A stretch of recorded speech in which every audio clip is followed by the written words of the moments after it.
You're watching How Leap 3 ways to know if someone blocked you on WhatsApp. First, check the contact's last seen and online status. Open the chat with the person. If you can no longer see their last seen or online timestamp under their name, and you previously could, this is a strong indicator, though they could have also. Change their privacy settings. Second, try calling them. In the chat, tap the phone or video call icon.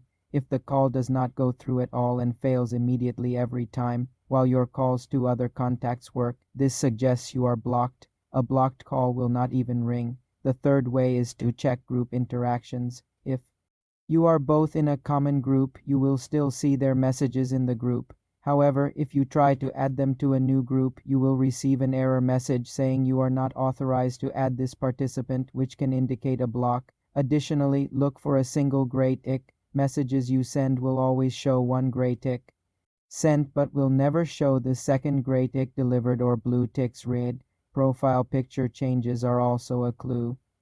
If their profile picture remains static and never updates, it could mean you're blocked, as you cannot see new profile photos of someone who blocked you. No single sign is definitive, but a combination of these strongly suggests a block. For more simple computer tutorials, subscribe to the channel.